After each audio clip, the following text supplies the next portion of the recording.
Hello class 8, welcome to my channel learn with basic. Class 8, आज मैं आप लोगों की बुक वसंत का पाठ 2 लेखक कांतानाथ जी हैं और जिस पाठ का नाम है लाख की चूड़ियाँ, उसका सारांश लाई हूँ और एकदम शॉर्ट में, ताकि आप थोड़े से में ज़्यादा समझ पाएँ। और उसके प्रश्न उत्तर भी इसी में ऐड कर दिए हैं। तो चलिए ज़्यादा समय न लेते हुए हम लोग आते हैं अपने टॉपिक पे। देखते हैं हम लोग आज कांतानाथ जी को और उनके रचनाओं को। चलिए देखते हैं। देखिए, ये लाख की चूड़ियाँ हैं। आप सभी लोग इससे परिचित होंगे और बच्चियाँ तो बहुत ज़्यादा परिचित होंगी इन चूड़ियों से और बहुएँ। तो ये लाख की चूड़ियाँ हैं जिसका जो इस पाठ में जो कैरेक्टर है बदलू, वो इन्हीं लाख की चूड़ियों को बनाता था। ठीक है, तो चलिए आगे देखते हैं क्या है इस चैप्टर की कहानी। इस पाठ के द्वारा लेखक लघु उद्योग, ठीक है, लाख की चूड़ियाँ बनाना मतलब लघु उद्योग जो बदलू थे वो करते थे, उनके यहाँ लाख की चूड़ियाँ बनती थी। ठीक है, तो लघु उद्योग की ओर पाठकों का ध्यान करवा रहे हैं, यानी जो कांतानाथ जी हैं वो बता रहे हैं कि लघु उद्योग एक छोटे से गांव के एक व्यक्ति के लिए कितना इम्पोर्टेंट है। वे कहते हैं कि बदलते समय का प्रभाव हर वस्तु पर पड़ता है। बदलू व्यवसाय से मनिहार्थ है, वह अत्यंत आकर्षक चूड़ियाँ बनाता है। गांव की स्त्रियां उसी की बनाई हुई चूड़ियाँ पहनती हैं। बदलू को कांच की चूड़ियों से बहुत चिढ़ है, यानी वो तो लाख की चूड़ियाँ बनाता है तो जाहिर सी बात है कांच की चूड़ियों से उसे दिक्कत होगी। वह कांच की चूड़ियों की बड़ाई भी नहीं सुन सकता है तथा कभी कभी तो दो बातें सुनाने भी नहीं चूकता है। ठीक है, इस पाठ से आप लोगों को ये पता चलेगा जो एक बदलू है वो लाख की चूड़ियाँ बनाता है और कांच की चूड़ियों से उसे परहेज है, यानी वो कोई भी व्यवसायिक जो अपने व्यवसाय को चलाना चाहता है तो उसके अपोजिट अगर कोई व्यवसाय है तो उसे दिक्कत होती है। आगे देखते हैं। शहर और गांव की औरतों की तुलना करते हुए वह कहता है कि शहर की औरतें की कलाई बहुत नाजुक होती है, इसीलिए वह लाख की चूड़ियाँ नहीं पहन पाती, यानी उसका भार नहीं सह पाती। लेखक अक्सर गांव जाता है जो तो बदलू काका से जरूर मिलता है, क्योंकि वह उसे लाख की गोलियां बनाकर देता है, परंतु अपने पिताजी की बदली हो जाने की वजह से इस बार वह काफ़ी दिनों बाद गांव जाता है। ठीक है, और जब गांव जाता है तो वहाँ पे औरतों को कांच की चूड़ियाँ पहने देखता है तो उसे लाख की चूड़ियों की याद आती है। यानी पहले जब बचपन में वो बदलू के यहाँ जाया करता था तो वो लाख की चूड़ियाँ बनाता था, तो उसको लाख की गोलियाँ दिया करता, तो उसे उसी चूड़ियों की याद आती है। वह बदलू से मिलने उसके घर जाता है। बातचीत के दौरान बदलू उसे बताता है कि लाख की चूड़ियों का व्यवसाय मशीनी युग आने के कारण बंद हो गया है और कांच की चूड़ियों का प्रचलन बढ़ गया है। इस पाठ के द्वारा लेखक ने बदलू के स्वभाव, उसके सीधेपन और विनम्रता को दर्शाया है। मशीनी युग से आए परिवर्तन से लघु उद्योग की हानि पर प्रकाश डाला है, यानी मशीन युग आ गया तो बदलू का व्यवसाय चौपट हो जाता है। अंत में लेखक यह भी मानता है कि कांच की चूड़ियों के आने से व्यवसाय में बहुत हानि हो गई है, किंतु बदलू का व्यक्तित्व तो कांच की चूड़ियों की तरह नाजुक नहीं था जो सरलता से टूट जाए, यानी वो अब भी अपने व्यक्तित्व को बनाए हुए है। इस पूरे पाठ से आपको ये सीखने को मिलेगा कि मतलब एक छोटे मोटे कारीगर जो होते हैं, शिल्प कला के कारीगर, उनके व्यवसाय पे जब मशीन के द्वारा उसी व्यवसाय को बनाने का नियम आ जाता है या फिर मशीनें आ जाती हैं तो कहीं ना कहीं उसके व्यवसाय को, उसके कैरियर पे मतलब एक क्षति हो जाती है, उसकी हानि होती है और वो अपने व्यवसाय में कहीं ना कहीं नीचे की तरफ चला जाता है। लेकिन यहाँ पे उसी चीज़ को, उसी के दर्द को, उसी के भाव को बताया गया है।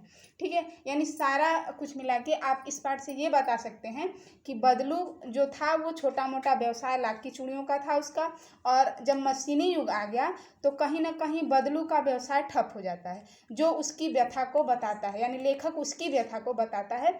और ये कांतानाथ जी बाकायदे बता रहे हैं आपको कि क्या क्या चीज़ें होती हैं। यानी एक लेखक जो है वो बचपन में बदलू मतलब अपने नानी के गांव जाता है, वहाँ पे एक बदलू काका रहते हैं, वो लाख की चूड़ियाँ बनाते हैं और रोज़ बचपना था तो छोटी छोटी गोलियाँ देते थे तो वह यहीं पे जाया करता था। फिर कुछ दिन बाद उसका व्यवसाय मतलब वो चले जाते हैं, वो तो नानी के गांव आते हैं। फिर वो कुछ दिन बाद जब वापस आते हैं तो जब उनको देखते हैं तो वहाँ पे कोई ऐसा व्यवसाय नहीं था, सब व्यवसाय ठप हो गया रहता है। तो वो वहाँ जाके उनसे मिलते हैं, जहाँ वो बताते हैं अपनी व्यथा कि ये मशीनी युग आने से मेरा व्यवसाय चौपट हो गया है। लेकिन फिर भी वह हिम्मत नहीं हारते हैं और अपने जो भी थोड़ा बहुत करते हैं उसी को लेके अपना जीवन गुजर बसर कर रहे हैं। यही लेखक आपको दिखाना चाहता है। आते हैं हम लोग अपने क्वेश्चन आंसर पे, जो बहुत ही इंपॉर्टेंट हैं और आपके पाठ में आपके लिए बहुत ही बेनिफिशियल हैं। तो जो एनसीईआरटी के क्वेश्चन है वो मैं आप लोगों के यहाँ लेकर आई हूँ, तो चलिए उसको देख लेते हैं हम लोग। पहला क्वेश्चन है, बचपन में लेखक अपने मामा के गांव चाव से क्यों जाता था और बदलू को बदलू मामा न कहकर बदलू काका क्यों कहता था। तो उत्तर देखिए आपके सामने है, लेखक अपने मामा के गांव चाव से इसलिए जाया करता था क्योंकि बदलू उसे लाख की गोलियां बना कर देता था, और वह बदलू को बदलू मामा न कहकर बदलू काका इसलिए कहता था क्योंकि सभी बच्चे उसे बदलू काका कहते हैं। यानी वहाँ के जो रेयर बच्चे जो जनरली वहाँ गांव के रहने वाले वो तो काका ही कहेंगे ना, वो मामा थोड़ी कहेंगे, तो इसीलिए वो भी मामा ही कहता था उन बच्चों का सुन के। चलिए नेक्स्ट क्वेश्चन पे आते हैं। वस्तु विनिमय क्या है? विनिमय की प्रचलित पद्धति क्या है? तो वस्तु विनिमय क्या होता है? जिसमें वस्तु के बदले वस्तु दी जाती। इस क्वेश्चन का आंसर यहाँ पे है, देखिए विनिमय की प्रचलित पद्धति क्या है, यानी पुराने समय में वस्तु के बदले पैसे का लेन देन नहीं होता था। पुराने समय में क्या होता था ना, किसी के पास अनाज होता था, यानी जिसके पास गेहूं होता था और किसी के पास धान होता था, धान यानी चावल, तो वो लोग अपने दूसरे में उस वस्तु की अदला बदली कर लेते थे, पैसे नहीं लेते थे। तो ये पहले की परंपरा थी। लेकिन आधुनिक व्यापार पद्धति में वस्तु के बदले धन का लेन देन होता है, यानी अगर मैं किसी से कपड़ा खरीदूंगी तो उसको मुझे पैसे देना पड़ेगा। तो ये है आधुनिक पद्धति, ठीक है। क्वेश्चन नंबर 3 देखिए, मशीनी युग ने कितने हाथ काट दिए हैं? इस पंक्ति में लेखक ने किस व्यथा की ओर संकेत किया है? मैंने अभी पाठ आपको पढ़ाया तो उसमें आपको मैंने बताया कि किस प्रकार से बदलू का व्यवसाय ठप होता है मशीनी युग आने से। तो मशीनी युग आ जाने से शिल्प कला वाले व्यक्तियों का बहुत नुकसान हुआ। इस पूरे पाठ में लेखक ने बदलू की तरफ इशारा करते हुए बताया कि उसका व्यवसाय पूरी तरह नष्ट हो गया, ठीक है। इसका आंसर ये होगा।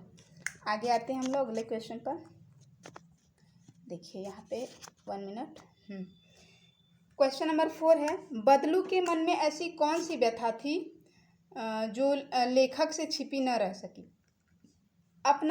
इसका आंसर होगा, अपना पैतृक काम खो देने की व्यथा लेखक से छिपी न रह सकी। अर्थात बदलू के मन में अपना पैतृक व्यवसाय खो देने का बहुत बड़ा डर था, जो जब वो वापस आता है 20 साल बाद लगभग, तो वो उसको बताता, मतलब वो उससे मिलता है तो वो व्यथा साफ झलकती है कि उसका जो पहले का व्यवसाय था वो ठप हो गया है और इसी व्यथा से वो दुखी है।